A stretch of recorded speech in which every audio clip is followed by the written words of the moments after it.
Hi, everybody. It's Lisa Coffey. I'm Parama at the Vedanta Society, and this is Ancient Wisdom for Modern Seekers, our monthly class. And today, our very special guest is Swami Harinamananda. He is the head minister of the Vedanta Society in San Diego. So he has a beautiful temple ashram there that he takes care of all by himself. He's right near the San Diego Zoo. So if you're ever in San Diego, drop by and see him. He's got some amazing classes and stuff all online. And he's the founder of the Vedanta Life Academy. So we'll make sure to ask him about that so you can sign up for classes at the Vedanta Life Academy if you're interested in that. Welcome, Swami. Oh, well, welcome everybody. Thank you so much for having me here. Yeah, we're excited. And you've become kind of the resident Chandi expert at the Vedanta Society because you've given a lot of workshops and lectures and even a retreat all about the Chandi. It's an amazing text. Yes, yeah, no, it's something that I fell in love with, and it was one of these books that somehow just it fell onto me. It's not that I went looking for it, but it came to me, and it started in one sense. Just some attraction occurred, and I somehow got taken with it, and it's become something that has become sort of has been helping me unfold. And I'm excited about it. And so maybe I'd like to maybe have a little discussion about some of the main concepts in this book. Um, it is a small group. So is it possible if you're not uncomfortable to maybe see you in the video screen? I mean, Yeah, I'd that's a good rather, idea. Everybody turn your video on so that Swami can see you. if you can, And then that way, if you because, have a question, you can just raise your hand or whatever, and then right. he'll know what's going on. And he can And get also, feedback I from all don't of like us, to which would have be great. a formal kind of lecture. So it's more meant to be Yeah, more of a discussion. That was at least exactly. my understanding of this. Yeah, So yeah, this is not a Sunday talk. It's a informal, casual discussion about some concepts of spiritual life, as I understand. So I'd yeah, like to get your input because I think yeah. I'm the type that I'm a seeker, and I feel that we all, the great thing about these type of discussions is we all can learn from each other, because I do feel that each one of us is seeing the same divine reality from a different viewpoint. And I think all of us collectively to get together can give a better understanding, a more holistic understanding of what we're experiencing. If we call it divine, this like divine mother. So just so I have an understanding, is that are most of the people familiar? Maybe you can tell me, Parma, with Vedanta concepts. Are they mostly from our? Are there people that don't go to our Vedanta temple that are Well, here? there are a lot of people from the Center for Spiritual Living, but I was Okay, giving a kind of beginning Vedanta class for almost 2 years before the lockdown, so they have the basics down. sure, sure. Okay. Well, let's start off with the prayer. This is a traditional prayer to the Divine Mother. Om Sarva Mangala Mangaye Shive Sarvartha Sadike Shranye Trambake Gauri Narayani Namostute Narayani Namostute Narayani Namostute. O Mother, you are all auspicious and the fulfiller of all desires. Our salutations to you.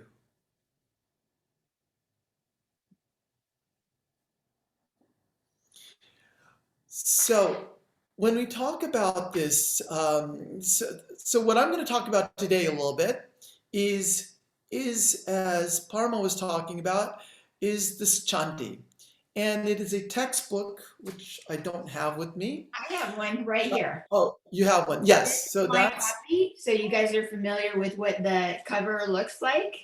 right. you And go. there's Yeah. various, Oh, there's see, very, Anu has a copy too. There's various right. different forms of it, but the There's inside various is all. interpretations written by different authors. I use one that's written by, I like the one by David Kali. He's Mm. given a very an English translation of that, and then there's other ones which have a more yogic type of interpretation. There's others that have a more devotional interpretation, and basically, so how many are most of you familiar with this book? Well, I took Uh, your Raise a hand if I you're took a familiar with workshop it. at Hollywood, and I think Okay, Anu was there, Mandita was there. right. Yeah, All I right. mean, there's so much material in this book that I mean, you could do a whole retreat on it like you did in San Diego, but we only have an hour, so you got to give us the little heart of it. I'm just going to give you the gist of it, and that's Yeah. good enough. I mean, I actually had given a six. We did a course on the Chandi in our Vedanta Life Academy. It was a 6 session course, but in our Ramakrishna order, you'll find a lot of devotees chant this Chandi. There's a Swami Tathagatananda in New York who used to chant it every day. In fact, you'll find that our Swami here, Swami Sarvadevananji, uh, has people chant this Chandi when they're in times of crisis, as a way to get power, as a way to get strength. It's a way to create a relationship with with the divine. And when you chant it, or when you read it, it can be chanted. You can read it in English. You feel something. You feel something, maybe strength, power, conviction. And when I was in training center, there was a brahmachari that was a young novice monk that was my roommate, and he used to chant this chanti, and he would tell me that he'd be bullied in school. As a young person in going in India, he'd be bullied in school. I think they call it teasing, or in college, I forget what it's called, ragging. And so he used to chant this Chandi. And after some time, he told me that he felt like when he was walking to school, there was a 10-foot divine image behind him, like a 10-foot body, like a bodyguard. And that was the Divine Mother. And he just felt, with that source of strength and power, she was there behind him, protecting him. So and he stopped being teased. That confidence he had, he just felt that there's something behind me. So what we start to see is that there's something when you chant or say this, it starts to cultivate a relationship with the divine. And normally, when we talk about this text basically, I think, does three things. And I actually have a little bit of here. Maybe I can give this to you. I put this. Can I share screen? Sure. Okay. So You should be able to. If you can't, then I think I need to make you a co-host or something. can you make me a co-host? Yeah, let me see how I do that.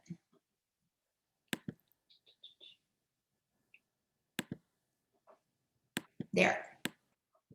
There you Okay. go. All right. So then I should be able to share my screen here. Okay. There we go. Share screen. Okay. So let me just do this here. If you'll see that the Divine Mother, the text will kind of gives you, first of all, a feeling of who is the Divine Mother. And what you'll see is that I think the text answers three questions. It explains who's the Divine Mother. It's a template for a spiritual map.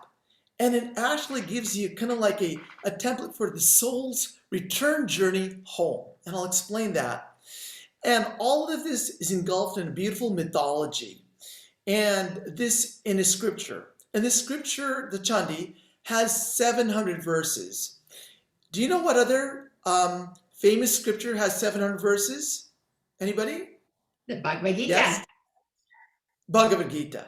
So it's the equivalent to the it's the Shakta equivalent to the Bhagavad Gita. And in fact, this text is part of a much larger scripture called the Markandeya Purana. Just like the Gita is part of a much bigger scripture called the Mahabharata. And in this, so you do get this feeling where it's saying, well, who is this divine mother? It gives you a find. Who is the divine? And who is she?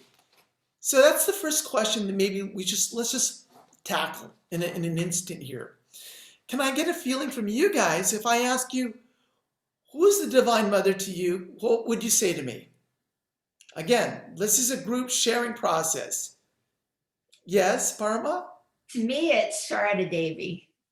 I really Sharada Devi. connect with her. I connect with her, and she's helped me so much. So she's with me all the time, close to my heart. So that's wonderful. So you're connecting Sharada Devi to the universal cosmic mother.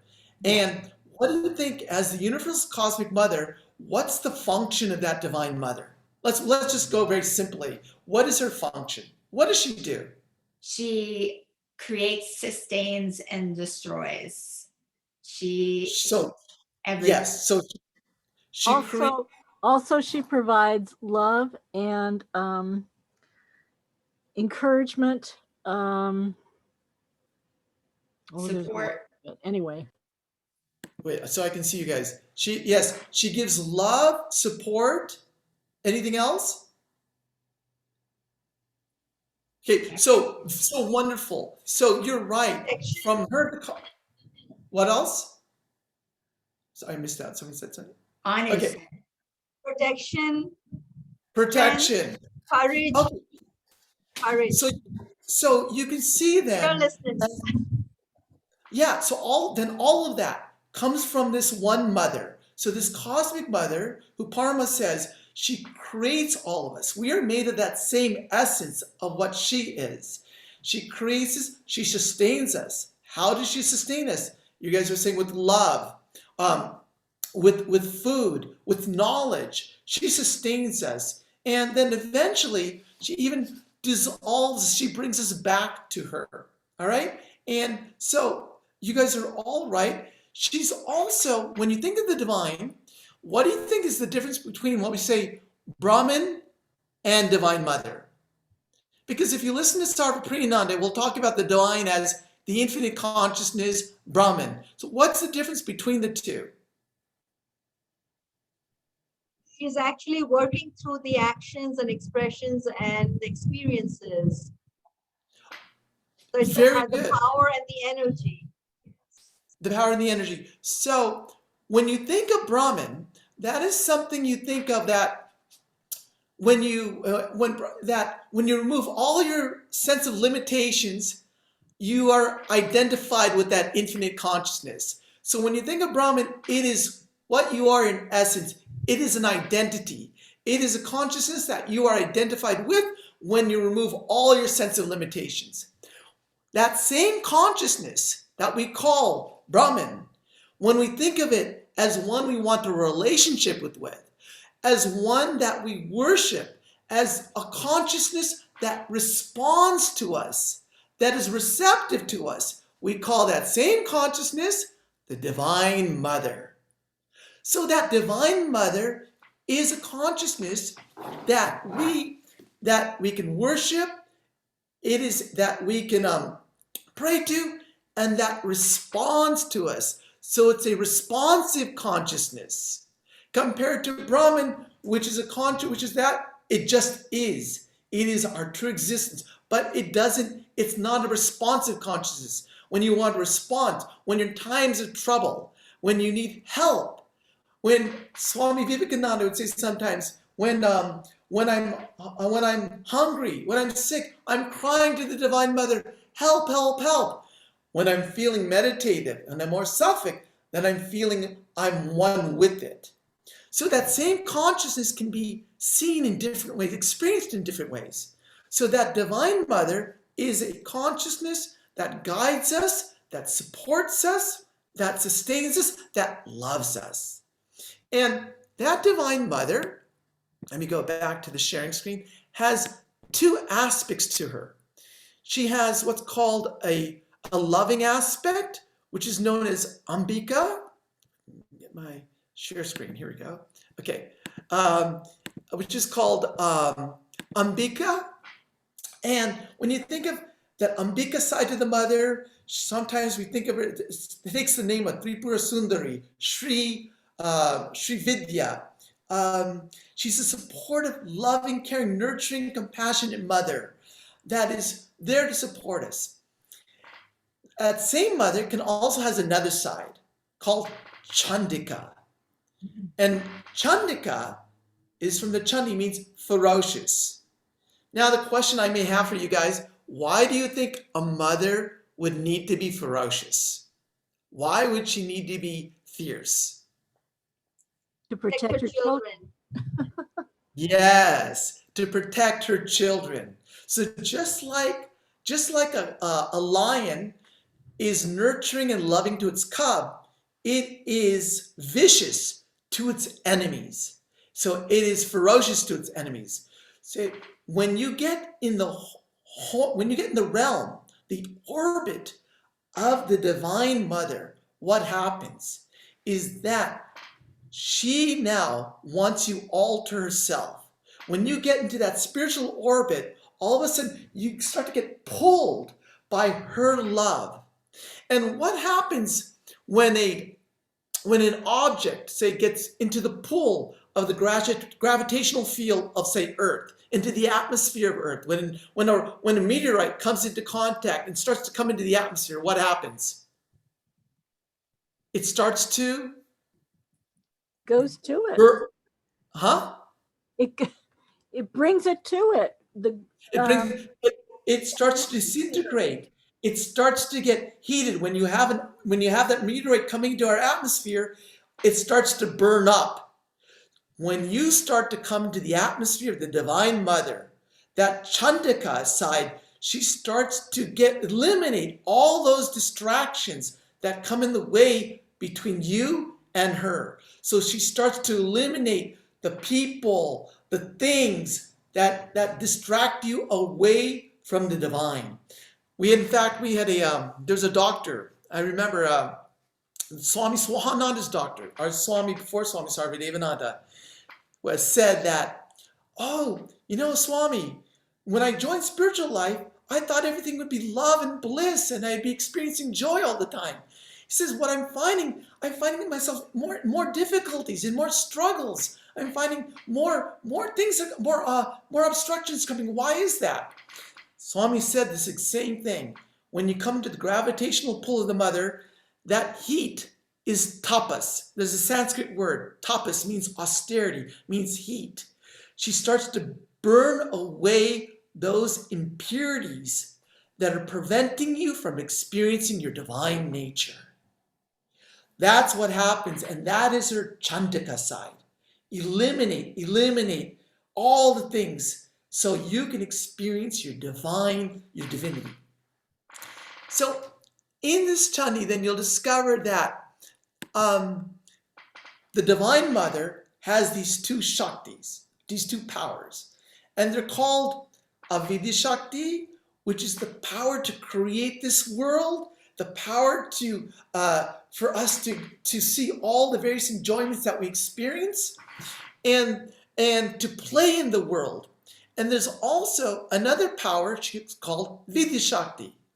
After we're done playing with the things we need to do, after we've had enough, she now gives you that Shakti, that knowledge, which starts to bring you back to your divine center. And in fact, what you're looking at here is called can you see this? It's a Sri Vidya Yantra. A yantra is like a map, a spiritual map. And this is what this Chandi really is. It's a spiritual map. And the Sri Vidya is, you can see, in the center is the divine. And the one becomes the many. So it unfolds herself like a flower, unfolding in all these petals. And it unfolds itself till you get to the blue part. The blue part is called the Bhupara. It's the earthly existence. It's where our consciousness is at right now. And so our consciousness is in the earth, and we're here because we value the earth. We value, Ramakrishna would say, in one sense, we value lust and greed. So what we value, that becomes our reality. When you value lust, you see things in terms of beauty. When you look at a picture, you'll see the beautiful people that come into your mind. If you value money, greed, you measure life in terms of money. You see people with the Rolex watches. You value time in a sense to what you can get out of it, what you can as an exchange. So what you see is based on what you value. So your values become your reality. And as you start to go, as you've had enough of the toys, enough of the experience, then you start saying, tatakim, what next, what next? And you start to want to go back to your divine center. You want to go to something permanent.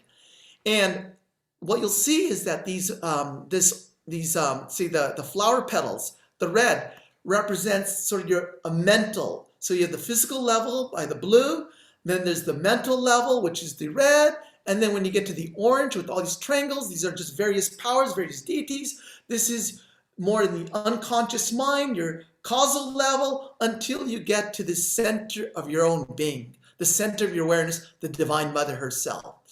And when we're trying to get to the center, we have to face three basic obstructions. So in the Chandi, it has three different stories. And each story is about an obstruction that we have to face till we get to our divine center. The first obstruction is, these are the three gunas, is tamas. And tamas, basically, gunas are energies, and these energies are not only what create the world, but they're energies within our mind. And they create the feeling of stagnation, the feeling of desires, and the feeling of insight. And these energies are constantly circulating and changing within our mind. And so when we're feeling tamasic, we feel our mind covered more in ignorance. You'll feel that we feel confused, we feel inactive, we feel dark. It's when we feel depressed. When things start to lighten up, and so the clouds start to sort of open up a little bit, we have more, then our same mind starts to feel more rajasic. And when it's feeling rajasic, it causes the ego to project out, and we're filled with desires. We start to feel agitated, restless, dissatisfied. We constantly have to be doing things.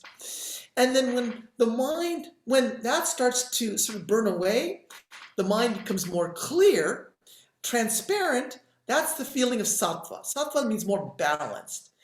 And in balance, we feel more content, we feel more joyful.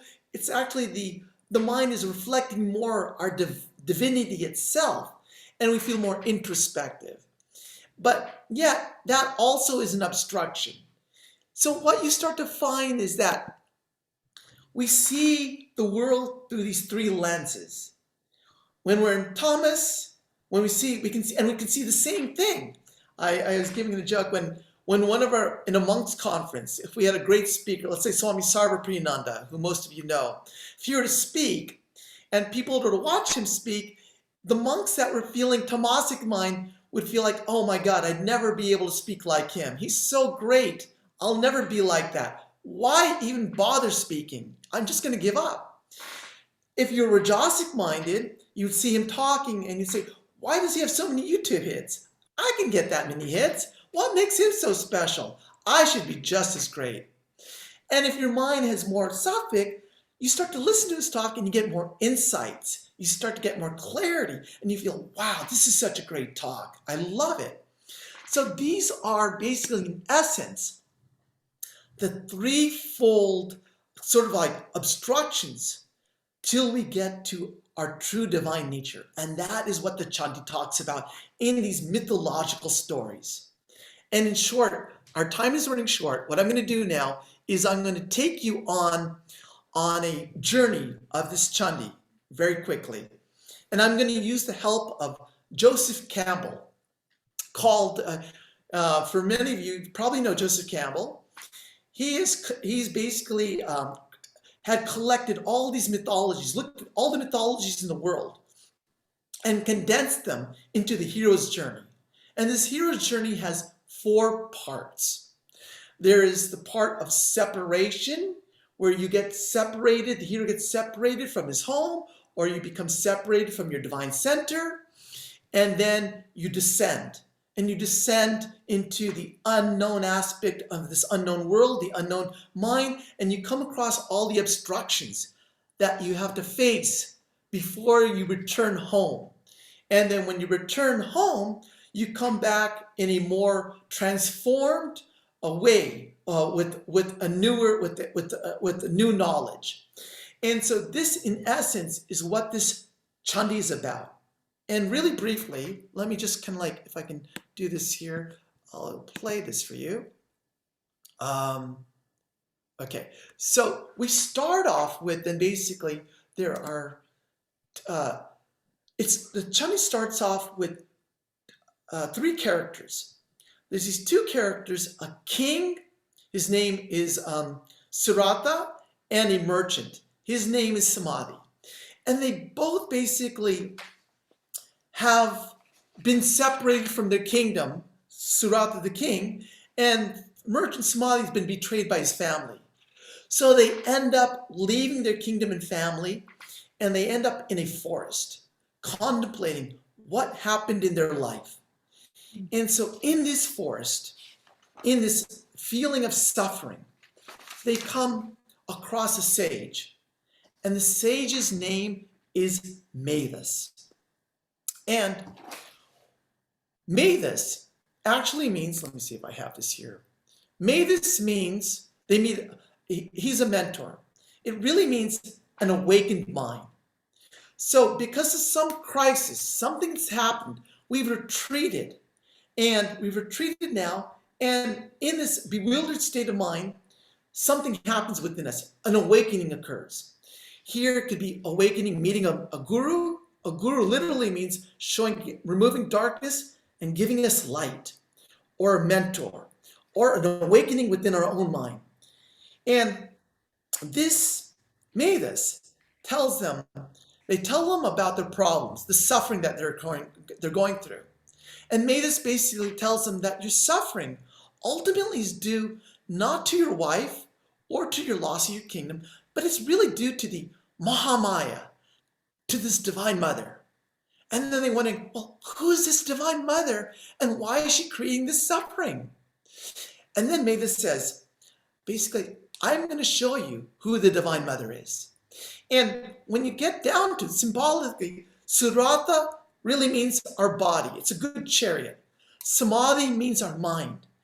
Mavis is taking our awareness from our body, which it's normally in, and our mind, and now going to shift the awareness to who? To the Divine Mother. And then getting into the Divine Mother, it has to take us through these obstructions, through the difficulties that we're facing. And that's what Mavis is going to do. And before I get into what Mavis does, there's a poem by Hafiz. And I'm going to read this poem to you because I love this poem. And I think it's the beginning of the journey that he takes us. Hafiz says, it's called My Eyes So Soft. He says, don't surrender your loneliness so quickly. Let it cut more deep. Don't surrender your loneliness so quickly. Let it cut more deep. Let it ferment and season you as few human or even divine ingredients can. Let it ferment and season you as few human or divine ingredients can.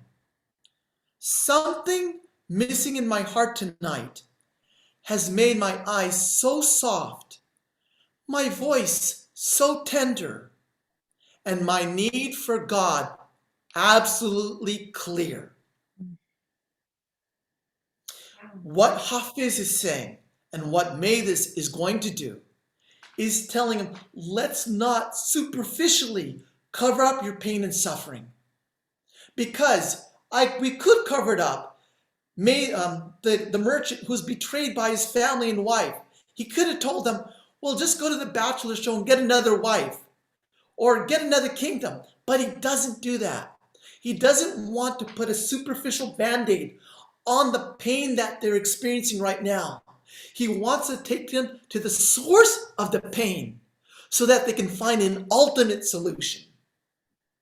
And what does he do? So he takes them to the first obstacle that they're facing. And in the Chandi, it talks about a mythology now. And the mythologies are great because they are stories that are about us and about the psychological difficulties we're facing and how to get out of them. And they're timeless. So in this first story, if you can see, it's talking about the difficulty that we face with tamas.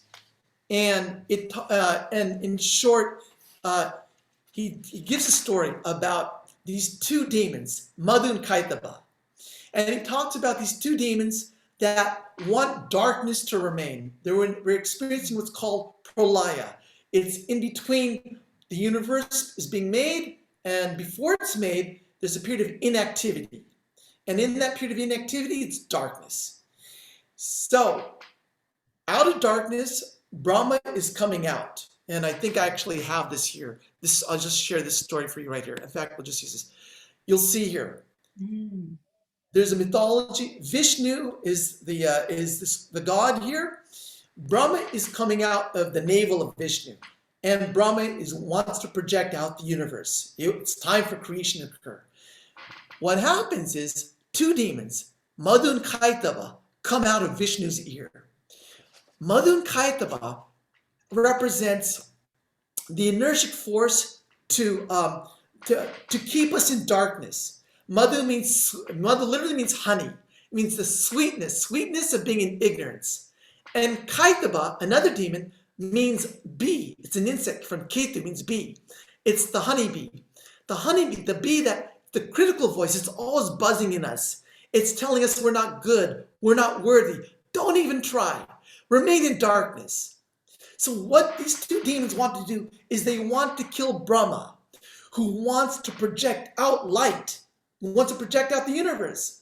But they don't want the universe. The demons don't want the universe. So they want to kill Brahma. And what does Brahma do? Being helpless, what does he do? All he can do is pray to the Divine Mother. And he gives this famous prayer, the Brahma Stiti, Tvam Swaha, Tvam Swada, Twami Shakara Swatika. So this is chant. And in essence, he's praying to the Divine Mother to awaken Vishnu. Vishnu represents consciousness. It represents our consciousness, to awaken us up to the difficulties we're in. We are in this feeling of tamas, darkness. And we stay in tamas by it could be the addictions, the things we don't want to face, the difficulties we're having. And so how do we suppress those how do we suppress the light? By eating the cookies, by the junk food, by ignoring what has to be done, by not dealing with things. So we take all the things that we shouldn't, the alcohol, the addictions, the things we shouldn't do, to keep us numb. Brahma emerges out of us. It's the desire to change, the deep desire to awaken. But how does it awaken? When you're feeling tamas, all you can do is prayer. So that is the sadhana. When you're experiencing tamas, pray to who? The Divine Mother. For what? To awaken Vishnu, to awaken your consciousness, to help you see that you have responsibilities. What you're doing is causing suffering to others. To take responsibility, to move out of that inertic energy, to be energized, to take charge of yourself, to get responsibility. Help me, Mother. Help me do this. So what does she do? She basically awakens Vishnu, gives you that power, and Vishnu gives you the power to cut these demons. So through this prayer, through the idea Mother, through that agitation that you're feeling now. Thomas begins with inertia and it ends in agitation. Let me do something. Let me be somebody. Let me get out of this state I'm in. And Mother gives you the power and strength to let go of the demons that are holding you back. And now you have that, and now you take charge. Okay. Once you take charge and awaken, then you face the next demon. And that is the demon of Mahishasura. And this is a demon that now, as we go deeper into our own consciousness, we start to see that when we become somebody, when we can do things, then we want to hold on to the things that we do. Not only that, we want more, we want better, we want different, we want power, and we want control. So Mahishasura really is about the power and control that we are in. And in this story, it talks about this Mahishasura god who's this demon, the force of darkness. That force of darkness within us overcomes the goodness within us. And the result is we become powerful, and our power is based on the need for control. We want control over our relationships. We want control in our work. We want control over our money, because we can't let that control go. Because without us, we believe the world will not run. And so what starts to happen? He's being controlled by Mahishasura. He's being controlled by his these demons. And they represent, Ramakrishna talks about Sat Ripu, lust, jealousy, greed, envy. These demons control Mahishasura. And we need to be right. We want to be seen. We want to be recognized. We need to be accepted. All these are part of Mahishasura. And when that control starts to create irritation within yourself, when your blood pressure starts to increase, when you start to, when your doctor tells you you've got to let go of things, otherwise you're going to die. When your need for control and power start to cause decimation in your relationships, when your kids or your spouse starts to become fearful of you, or even the employees, there's a problem. And at that point, the gods who are feeling helpless because now Mahishasura the demon has taken control of the whole universe. What do? Now they surrender to the Divine Mother.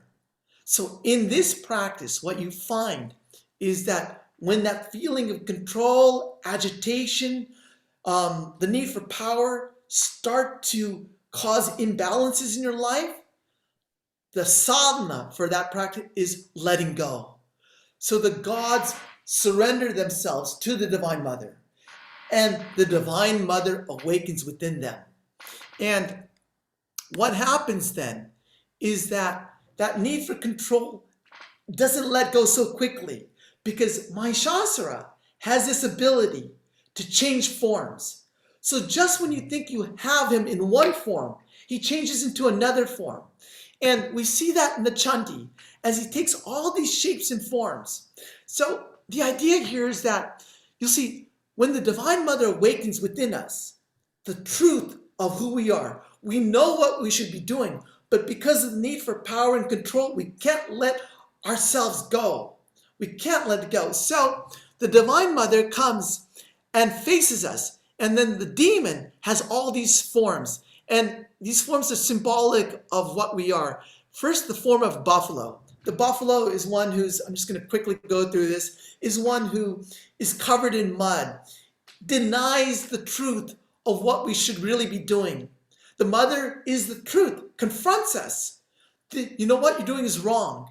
And now you have to own up to it. But we don't want to let go of that. So instead, we deny, and the buffalo charges the Divine Mother. In anger, we charge that which is trying to confront us. So the Divine Mother takes a noose to calm the buffalo down.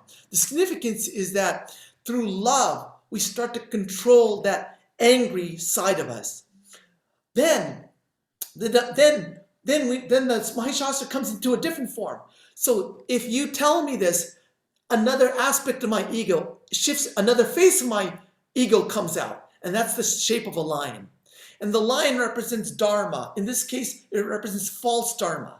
So it starts to justify itself. Well, I really need control and power to help others. So what happens is basically the straightforwardness, the hypocrisy, the Divine Mother with the sword sort of cuts through that, and truthfulness now becomes revealed in us. And then it goes on, because the time is short, basically then it takes on these different shapes. The man represents the rational, logical part within us, and the Divine Mother cuts through that with her arrows. Arrows represent higher thoughts. So as higher thoughts penetrate our Mahishasura side, our intuition opens up.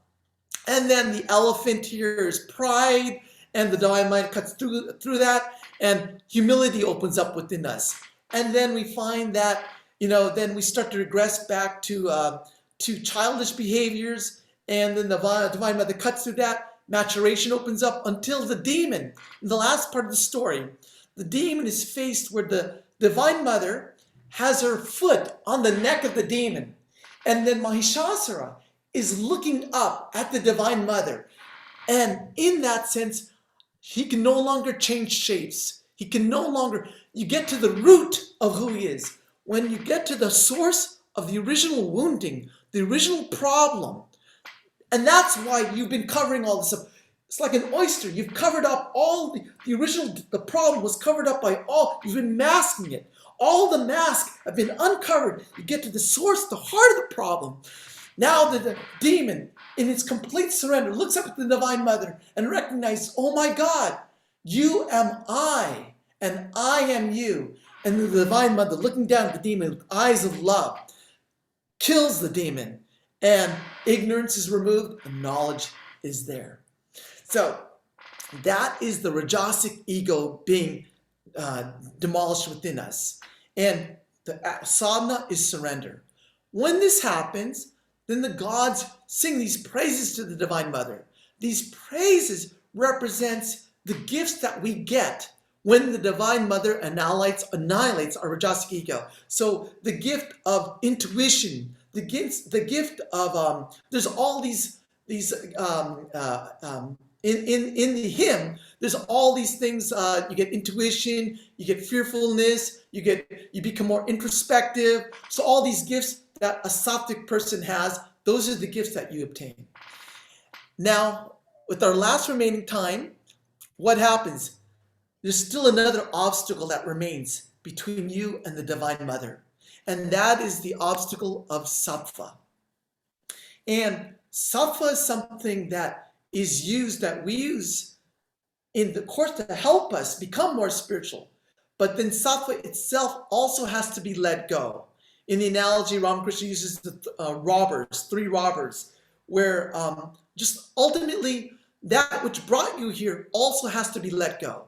And what do we mean by this is that when you become sattvic, what happens is you start to develop, you become closer to the source.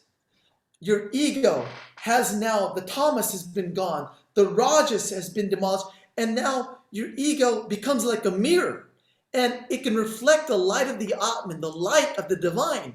And with that light, you can read things and you can get things very quickly. You can meditate because your mind is more introspective. It's not looking for validation in the external world. It's now seeking it in the internal world. So you can get visions, you can get knowledge, but with all of that comes spiritual pride. And so you start to take pride in the knowledge. You start to think that you're holier than now. You start to get a sense of bliss that you want to remain within. And you become comfortable and complacent. And you think, I've done everything, I know everything. And that's when the obstacle of sattva appears.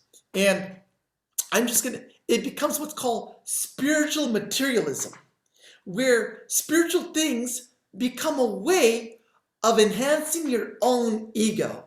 And here is to deceive ourselves into thinking we've developed spirituality, when instead of strengthening our egocentricity, where we are strengthening our egos through spiritual techniques. So we start thinking, the people that we associate with, I'm with the Dalai Lama, I'm with Deepak Chopra, the books I read, it starts to make us feel like we are somebody. And that is an obstacle. So in the last chapter, it's really interesting. Tamas in the Chandi consists of one chapter. The Rajas in the Chandi consists of 3 chapters. Sattva, the demons of Sattva consist of 7 chapters. So as you become more subtle, as you progress more, you start to see, my God, as you become more subtle, you start to see that there's more demons that are in the way. You become more aware of the obstructions. And in essence, there are 7 obstructions that we have to go through in the last part till we get to merge with the Divine Mother. And these obstructions are in the form of these different demons. Sugriva, which is our scholarship and pride. There is, once we get rid of that, then we face Dhumralochana. Dhumralochana is basically our spiritual ego. And the idea is that that it's what we can do, who we associate with. We create this spiritual ego that we have to demolish, the Divine Mother demolishes. And then we identify with our thoughts. I forgot to tell you, the idea really is identification. This is the last obstacle we have to face. If the first chapter, Thomas, was dealing with depression, okay, the second chapter was story was dealing with power, the need for power, control, and manipulation. The third chapter is dealing with identification. It's all the identities that that now our ego holds onto. And the identification with our thoughts, ultimately we have to dissolve that.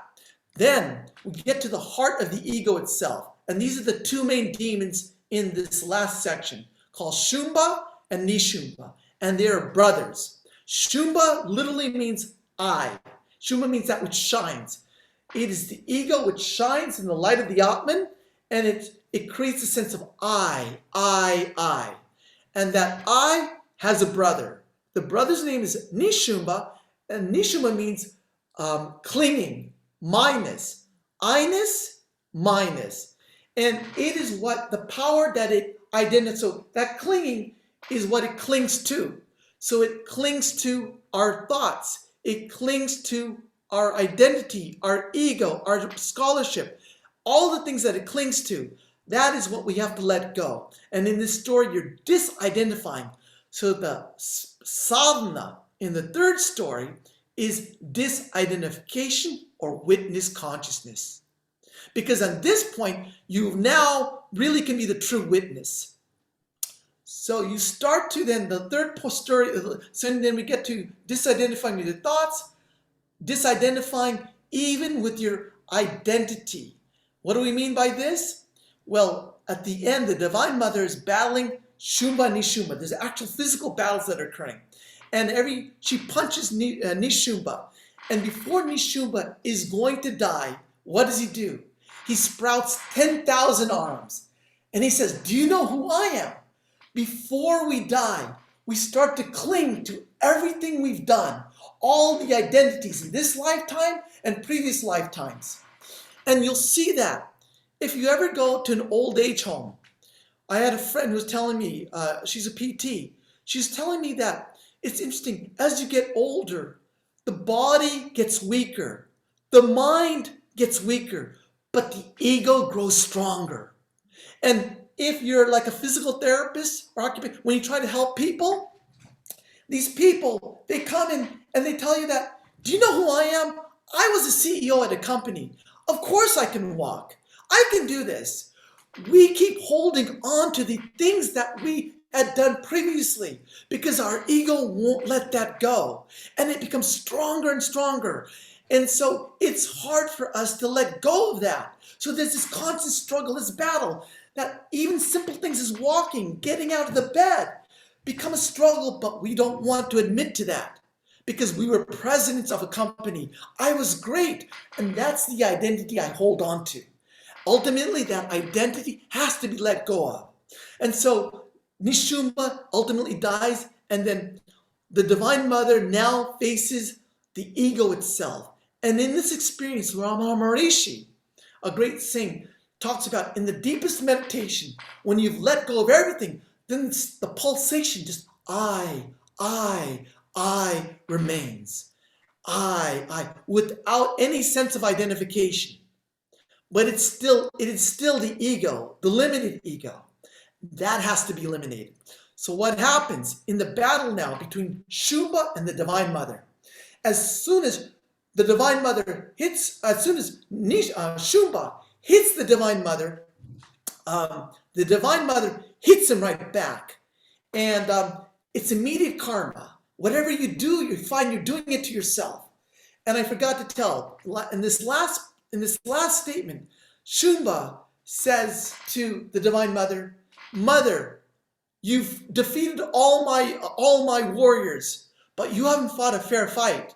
You fought depending on the help of all your Shaktis, of your entourage, because the Divine Mother in this fight had all these Shaktis that were fighting also against all these demons that were in the way.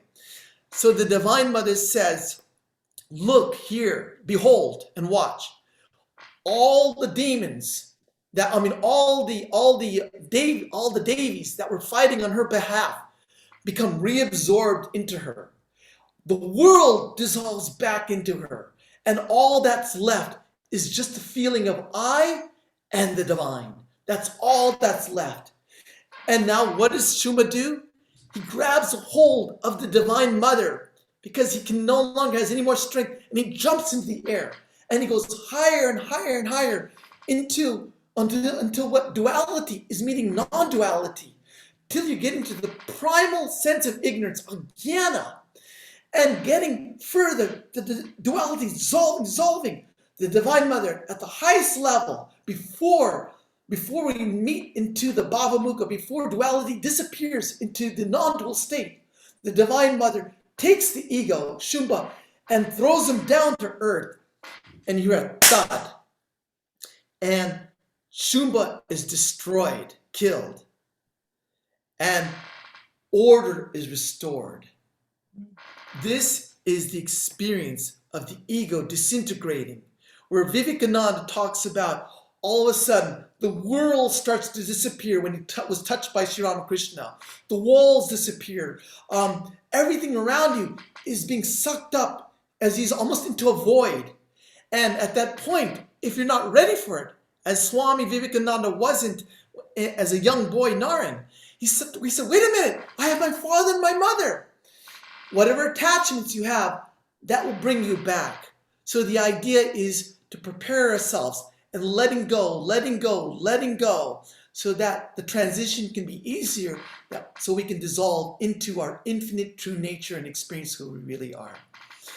So that is the experience of the Chandi, and that's the experience of my mother.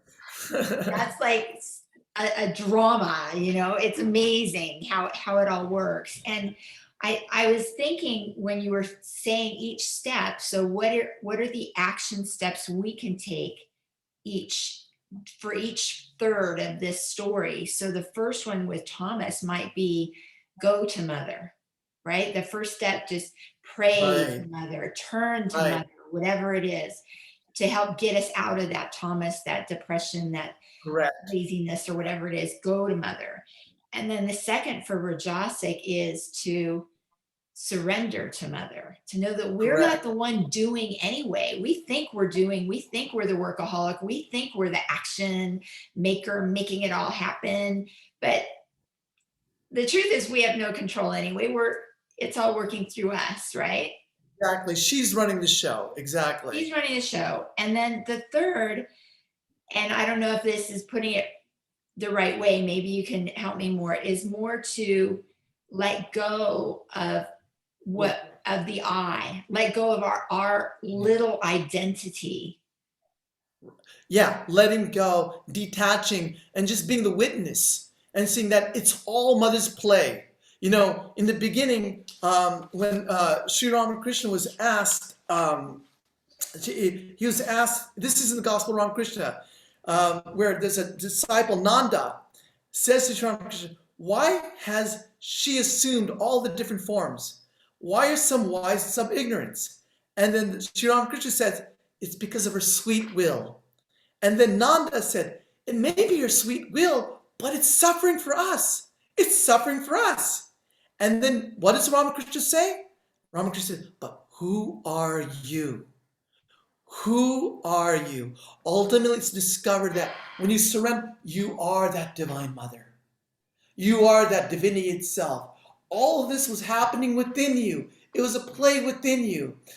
It was just surrender to it and witness it. And that's the idea. That's the three main sadhanas of this Chandi.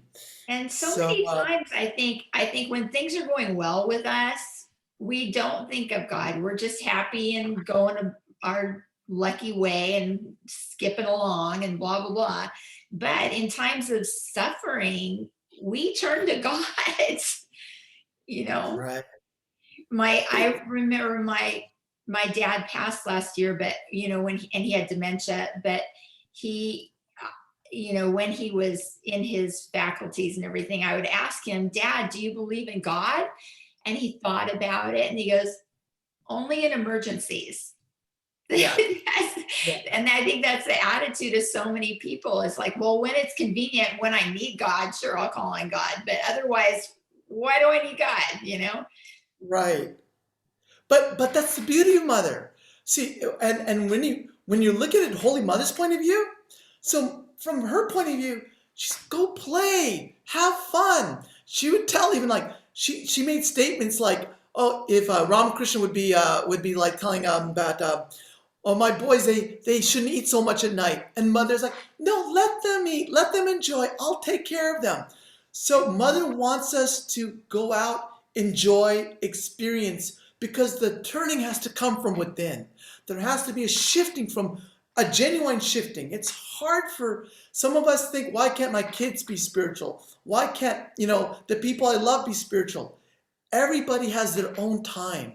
Everybody has come into this world with their own purpose.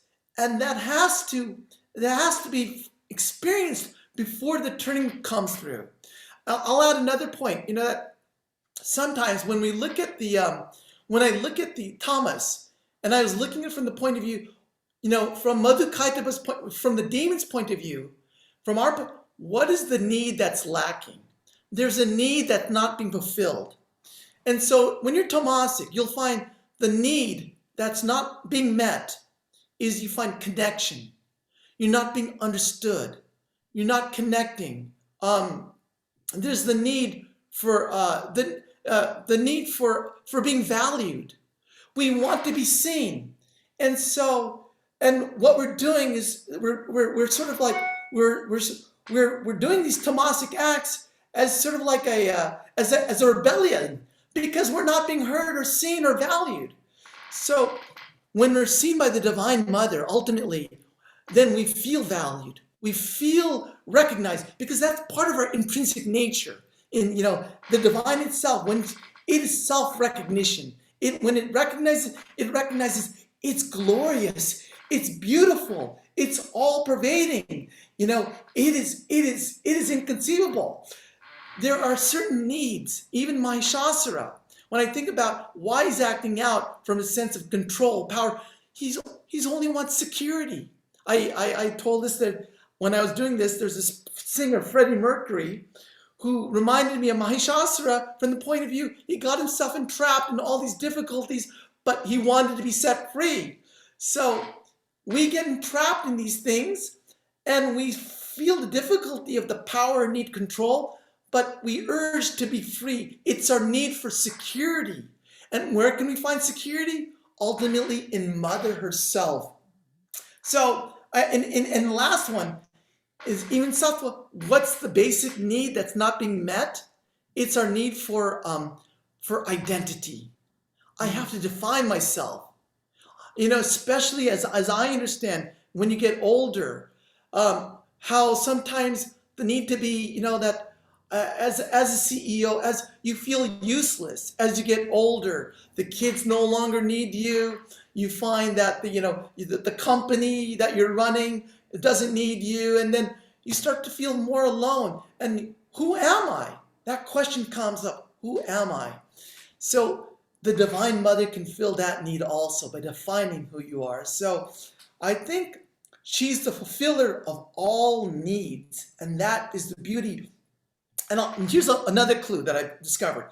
If you try to place, from our Vedanta perspective, Ramakrishna tradition, put Holy Mother as the Divine Mother, as you're saying, then I'll say, do you find, but the Holy Mother, we don't see her as Durga. Although she does manifest, people have seen her as Saraswati. She's the giver of knowledge. They have seen her as Lakshmi. They've seen her as the universal mother, where universes are, where there's this one, I was reading one thing, there's this one vision a person had, as Jagadamba, Holy Mother she was Jagadamba, where children are being born out of her, jivas are being born out of her, and then she's eating them. She's dissolving them back into her. So she is Kali. She's all of these. But when you feel in the presence of Mother, all you feel is love. To me, she does. You don't see her fighting. You don't see her killing. You don't see her in the Chandi. That the way you see. So another way that I see, when you feel, I asked Swami Chaitananji yesterday, and I was asking another Bhajanan from Kali Mandir. We don't see this experience from Holy Mother's side. So how does she destroy our Mahishasura, our Shumani Shumba, our Mother Kaitaba? How did she do that? And I love that sense. From her point of view, all you have to do, call on her, all she wants, call on her, and be in her presence. Chaitananji Maharaj said, if you touch the feet of Mother, people would touch her. She becomes like a sponge. She soaks up all your mahishasura, your negative karma. She absorbs that. She is nothing but love.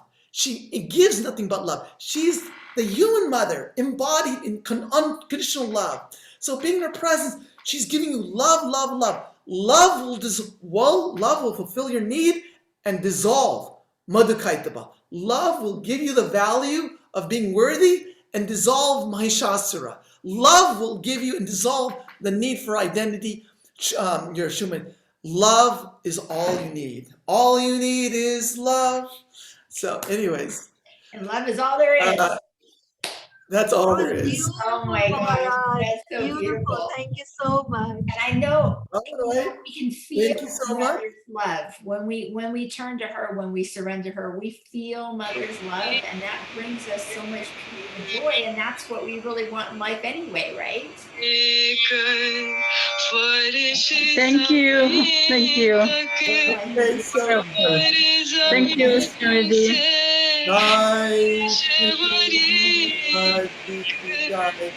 Jai Mahamai Jai Jai Swami Maharaj Jai Jai Thank you so much, Swami. You are amazing. I learned so much from you every single time. Thank you. Many blessings, everybody. We'll see you next month. Bye. Thank you. Thank you. Jai Ma, Jai Ma, Jai Ma. Jai Ma. Jai Ma. Thank you so